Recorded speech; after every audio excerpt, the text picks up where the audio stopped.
Oke, Assalamualaikum warahmatullahi wabarakatuh. Kami dari kelompok 8 ingin mempresentasikan tentang Patologi dan penyihatan organisasi. di sini kami beranggotakan Vela Kristiana Putri Dan saya Selvi Nur Faizah.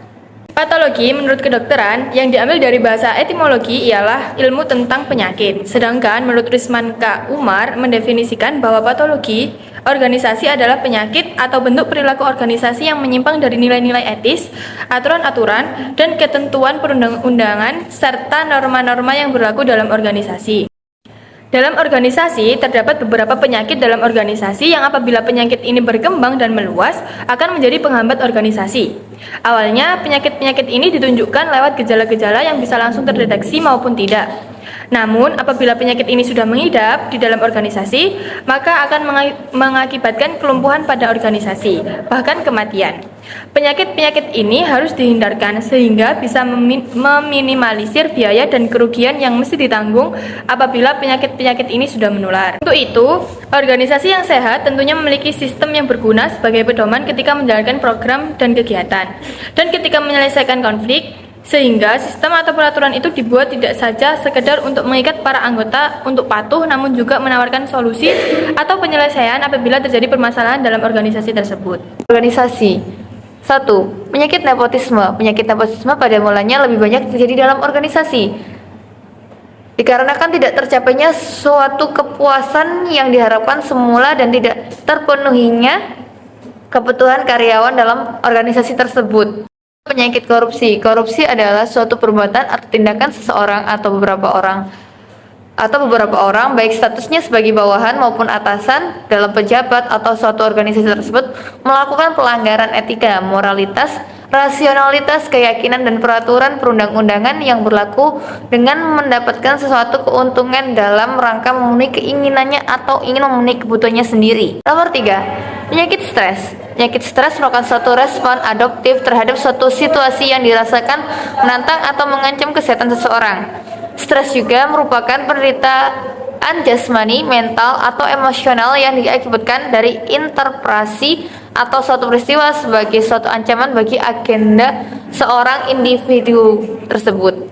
Stres bisa dilihat pada 3 aspek. Yang pertama, dilihat dari fisiknya, yang kedua dari psikisnya, dan yang ketiga dari perilakunya. Akibat stres bisa dikenali dari perilaku, yaitu dari kinerja yang rendah, naiknya tingkat kecelakaan kerja, salah dalam mengambil keputusan, tingkat absensi kerja tinggi, dan agresi di tempat kerja.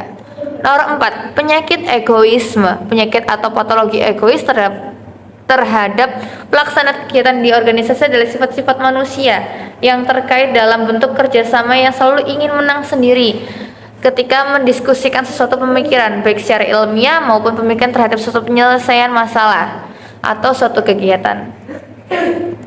Yang kelima, penyakit keserakahan. Penyakit atau patologi keserakahan dalam organisasi yang berbentuk keserakahan adalah suatu metode, teknik, dan taktik yang dilakukan seseorang anggota yang terkait dalam ikatan bentuk kerjasama, berpikir, dan bertindak untuk dapat menguasai sebagian atau bahkan seluruh dari faktor-faktor kenikmatan khususnya yang berupa material dengan mengorbankan orang lain.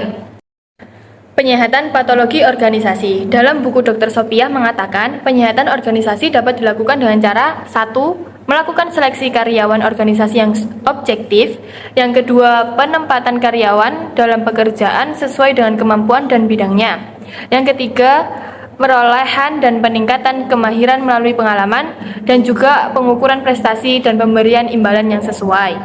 Dalam praktiknya, upaya penyihatan organisasi biasanya melibatkan tim manajemen, ahli organisasi, dan karyawan yang bekerja sama untuk mendiagnosis masalah yang ada dan menentukan tindakan perbaikan yang tepat. Ini bisa meliputi pengenalan strategi baru, pelatihan dan pengembangan karyawan, penghapusan proses kerja yang tidak efisien, dan perubahan struktur organisasi yang lebih baik untuk memaksimalkan produktivitas dan hasil kerja.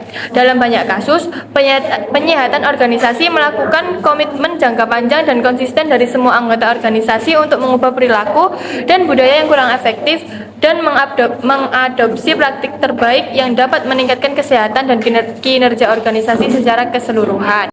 Disimpulkan bahwa patologi dan penjataan organisasi, penyakit yang menyerang suatu organisasi yang cenderung menyerang orang yang berkuasa di dalam organisasi, yang bisa sewenang-wenang dalam melaksanakan tugas dalam organisasi tersebut, pimpinan maupun bawahan. Dengan model patologi seperti nepotisme, korupsi, egoisme, stres, keserakahan, dan masih banyak lagi penyakit-penyakit yang lainnya. Namun ada beberapa cara untuk mengurangi patologi dalam suatu organisasi seperti penyeleksian anggota dalam suatu instansi dengan seleksi yang tepat, penyesuaian kemahiran atau kemampuan anggotanya untuk menempati suatu pekerjaan tersebut. Lalu penghargaan untuk para anggota yang berprestasi maupun aktif dalam bekerja. Patologi ini juga dapat dihindari ketika kita sadar akan tuntunan atau aturan yang harus dipatuhi, bukan untuk dilanggar. Kesadaran diri dapat berperan penting dalam pengurangan penyimpangan patologi dalam suatu organisasi tersebut. Sekian presentasi yang dapat kami sampaikan, kurang lebihnya mohon maaf. Syukron, wabillahi taufiq walhidayah, waridho wa inayah. Assalamualaikum warahmatullahi wabarakatuh.